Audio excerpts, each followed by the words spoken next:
নমস্কার বন্ধুরা, শুভ দুপুর। কেমন আছেন জানাবেন।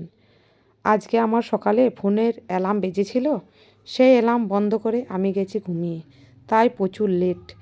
কোনো রকম ছেলে মেয়েকে টিফিন না বানিয়ে যা ছিল ঘরে দিয়ে খুব ব্যস্ততার মধ্যে স্কুলে পৌঁছে দিয়ে এলাম। তারপর ঘরের কাজকর্ম সেরে আজ কিছুদিন থেকেই আমি সবজি বাজার যেতে পারিনি।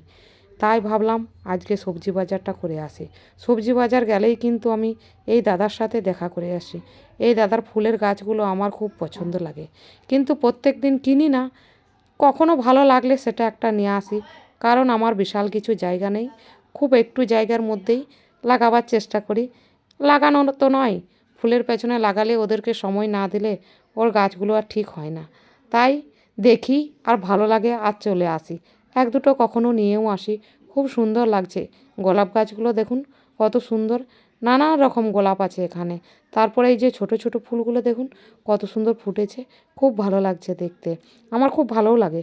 খানিকক্ষণ দাঁড়াই, ফুলগুলো দেখি, তারপর আবার যাব সবজি বাজার করতে। তাই সবজি নিতেই হবে। আজ এক সপ্তাহ আমি সবজি বাজার করিনি, যা হোক কিছু করে চালিয়ে নিচ্ছিলাম। ফুলগুলো, গাঁদা ফুলগুলোও দেখুন কত সুন্দর ফুটেছে, বেশ বড় বড়। এনার কাছ থেকে আমি গাছ নিয়ে আসি সাধারণত, সারটাও এর কাছ থেকেই নিয়ে আসি। তারপরে যে পৌঁছে গেলাম সবজি বাজারে। শীতের সবজি দেখুন কত সুন্দর লাগছে চারিপাশটা দেখতে, নানান রঙের ভরা। আর খুব ভিড়ও হয় এখানে। এটা হলো ফুলজোর হাট, সপ্তাহে দুদিন বসে।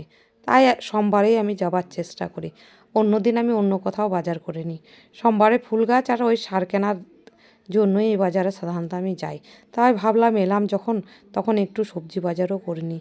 আজকে প্রচণ্ড ভিড় ছিল দেখুন রাস্তাতে, বাজার প্রচুর লোক। তার মধ্যেই যা হোক কিছু করে কিনে আজকে আমি চলে এলাম, কারণ এইদিকে আমাকে আবার রান্নাও বসাতে হবে, বাড়ির কাজও করতে হবে। অনেকটাই লেট হয়ে গেছিলো আজ আমার সকাল থেকে। দেখুন সবজিগুলো কি সুন্দর লাগছে দেখতে। এই যে এখানে কলা বিক্রি করছে, ডিম বিক্রি করছে, আর চারিপাশে সবজিগুলো খুব সুন্দর দেখতে লাগছে। শীতের সবজি বাজার খুব সুন্দর দেখতে, তাই না? জানাবেন কিন্তু কেমন লাগে। দেখুন আবার ফুলকপিটাও কিন্তু হলুদ রঙের।